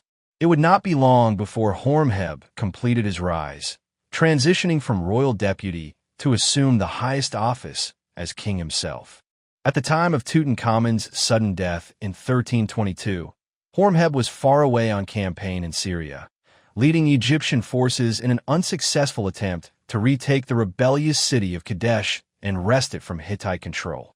The details of his involvement in the shadowy events that followed remain unclear. Perhaps Horemheb preferred it that way. Even if Ice's unexpected ascension temporarily blocked his path, Horemheb knew that Ice's advanced age meant his reign would not last long. After years spent carefully building his power base and waiting patiently, Horemheb could afford to bide his time a little longer before claiming the throne. When he finally ascended as ruler of the 2 lands, following Ice's short 4-year reign, 1322 to 1319, Horemheb's rise may have seemed inevitable. He had already been named Tutankhamun's successor and was simply fulfilling what the royal narrative would later present as his rightful destiny. This was surely the version promoted by the palace propagandists.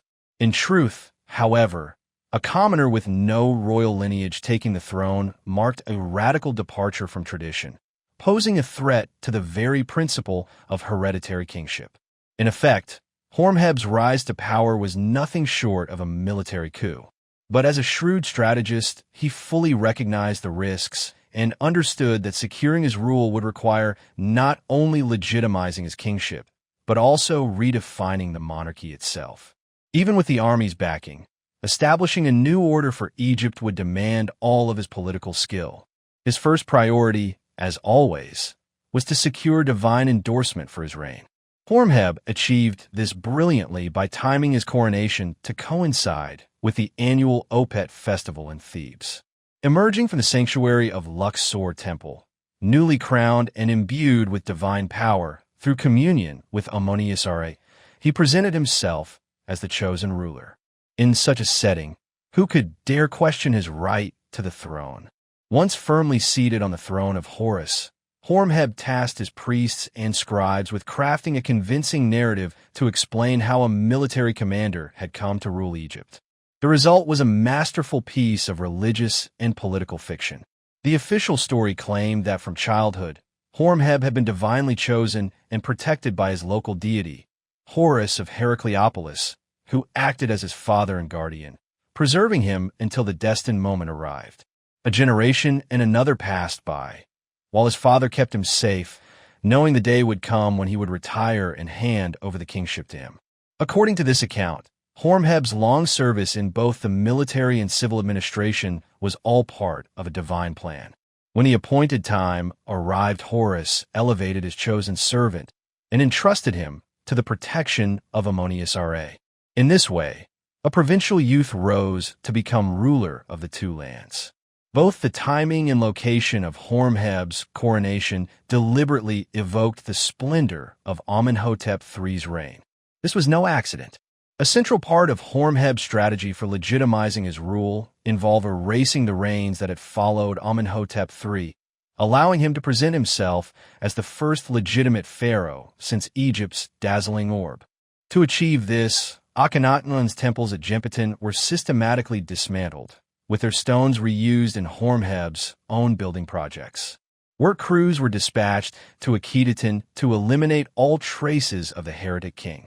Statues of Akhenaten and Nefertiti were torn down, shattered, and discarded outside the great Aten temple.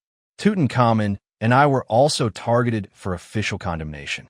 The boy king's inscriptions and monuments were reinscribed with Horemheb's name and titles, enabling him to claim sole credit for the restoration of orthodoxy. I, the elderly courtier who had once blocked Horemheb's ascent, received even harsher treatment.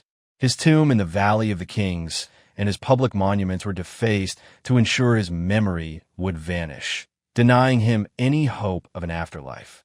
In the end, after a lifetime of rivalry, Horemheb emerged victorious, restoring the temples, reinstating their offerings, and replenishing their priesthoods were all crucial steps in steering Egypt back to its traditional course. But Horemheb's counter-revolution extended beyond religion. As was customary for Egyptian rulers, he announced his governing philosophy through the Horus name he adopted at his accession, Mighty Bull, whose counsels are penetrating. The emphasis on law and order was intentional. Building upon his earlier role in establishing the laws of the two banks under Tutankhamun, Horemheb now issued a sweeping series of legal reforms, formalized through an edict. One of the most comprehensive surviving examples of pharaonic legislation, the decree sought both to curb abuses of power by government officials and to strengthen the stability of Horemheb's regime. While the preamble employed the familiar lofty rhetoric, the measures that followed were entirely practical. They reflect a ruler deeply rooted in military discipline, intent on governing Egypt with similar rigor. For out of the 10 edict clauses established strict penalties for the misuse of authority by palace agents. Anyone caught seizing boats or workers assigned to state projects faced severe punishment. Exile to the remote border fortress of Tjaru and facial disfigurement. Government officials caught embezzling would lose their noses. Corrupt palace staff were not spared. Fraudulent tax assessments, excessive demand for fodder that impoverished the people, or extortion of local mayors during royal tours were all outlawed. Even the military was held to these strict standards. Any soldier caught stealing hides to supplement his equipment would be subjected to brutal penalties: 100 lashes, 5 open wounds, and the confiscation of the stolen goods. After addressing official corruption, Horemheb turned his legislative focus to reforming the legal system. Cleansing the judiciary has long been a favored tactic of authoritarian rulers, particularly those with military backgrounds, and Horemheb followed this familiar path. He appointed a host of new judges, individuals expected to be attentive to the words of the court and the laws of the judgment hall. To further reinforce judicial integrity, he decreed that any local official found guilty of obstructing justice would face execution. As he proclaimed, "My Majesty has done this to strengthen the laws of Egypt." In his reign, the king's word was absolute law. The final set of measures in Horemheb's edict perhaps reveal his priorities most clearly, as they focused on his own security. One provision imposed new restrictions on the movements and activities of the royal harem staff. The 10th and final clause was even more forthright, granting additional rewards to members of the king's personal bodyguard. It will be as if every day were a festival for them, each man seated and receiving his share of every good thing, praise for his service, with gifts cast to them from the window, and each man called by name. From then on, the royal bodyguards would enjoy extra benefits from the king's personal wealth on top of their standard rations provided by the state treasury.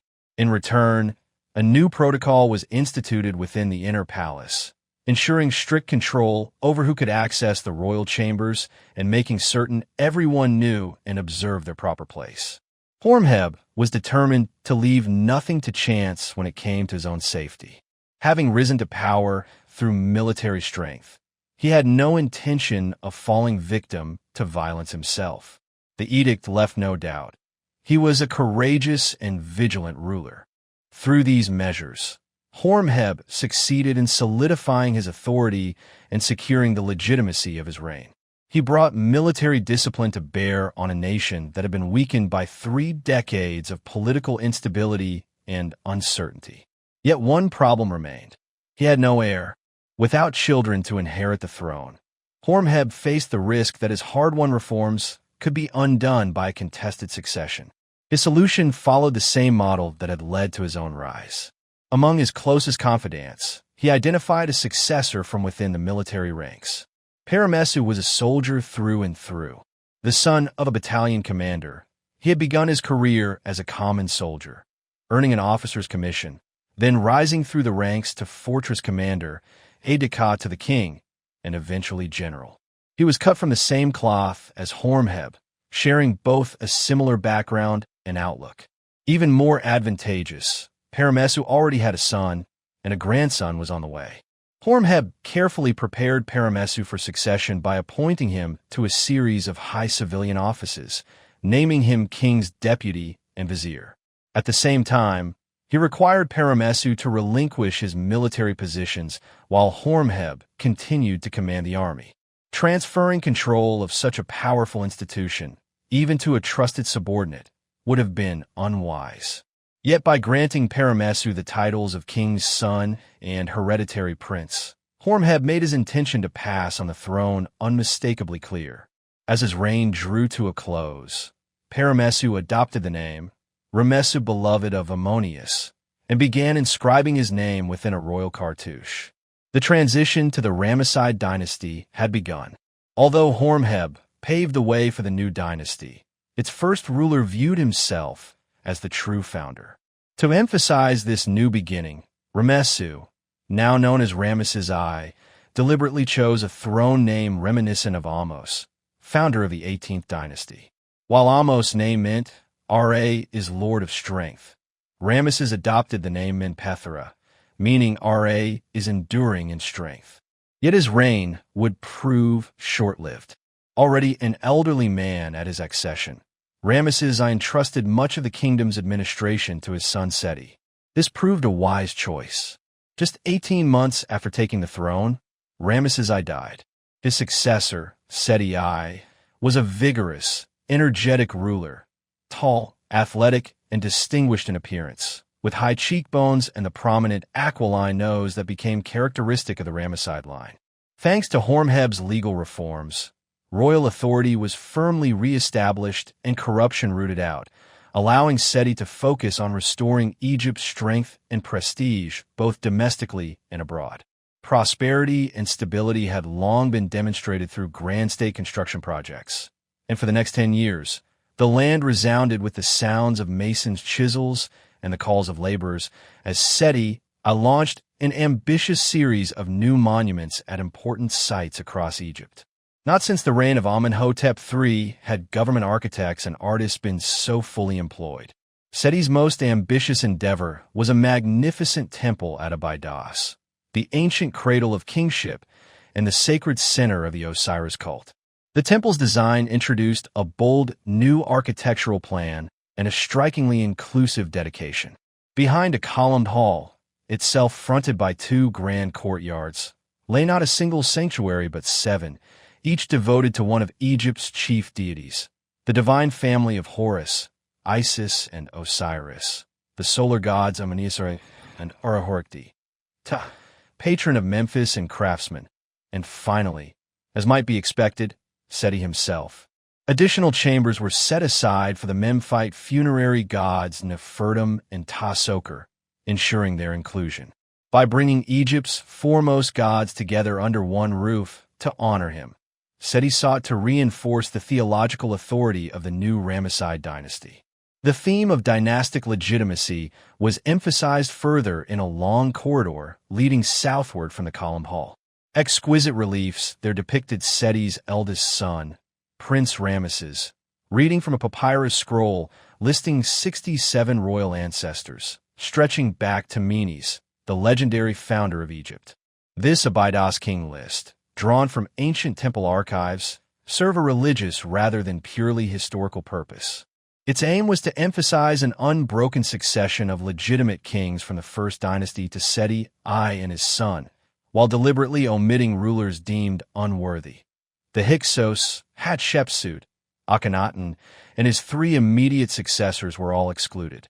In the religious context of royal ancestor worship, such tainted predecessors were best forgotten.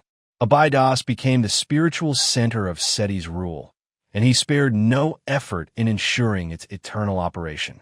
First, he endowed the temple with extensive lands and resources, many located deep within conquered Nubia, where no local objections could arise. He also issued a sweeping decree, following Horemheb's precedent, to shield these resources from misuse by other state institutions. This directive, known as the Nori Decree, was carved into the side of a sandstone hill near the Third Nile Cataract beside a fortified outpost. It laid out the punishment for any fortress official, scribe, or agent who interfered with the annual shipments of produce from Kush to the temple. 100 lashes and a heavy fine.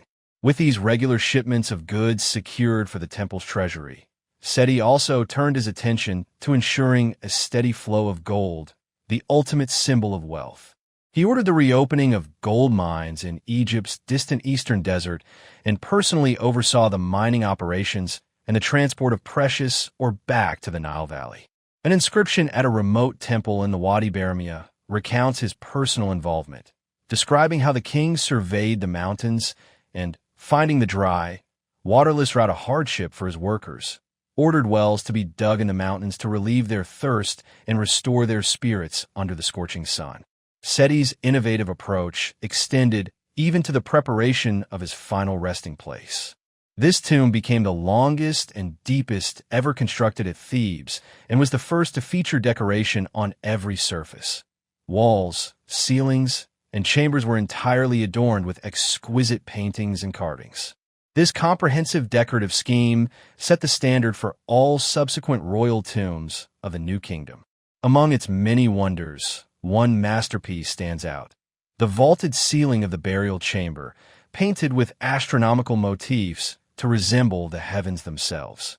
Though the Ramesside dynasty was still young, less than a decade old, Seti I harbored no doubts about the eternal nature of his legacy.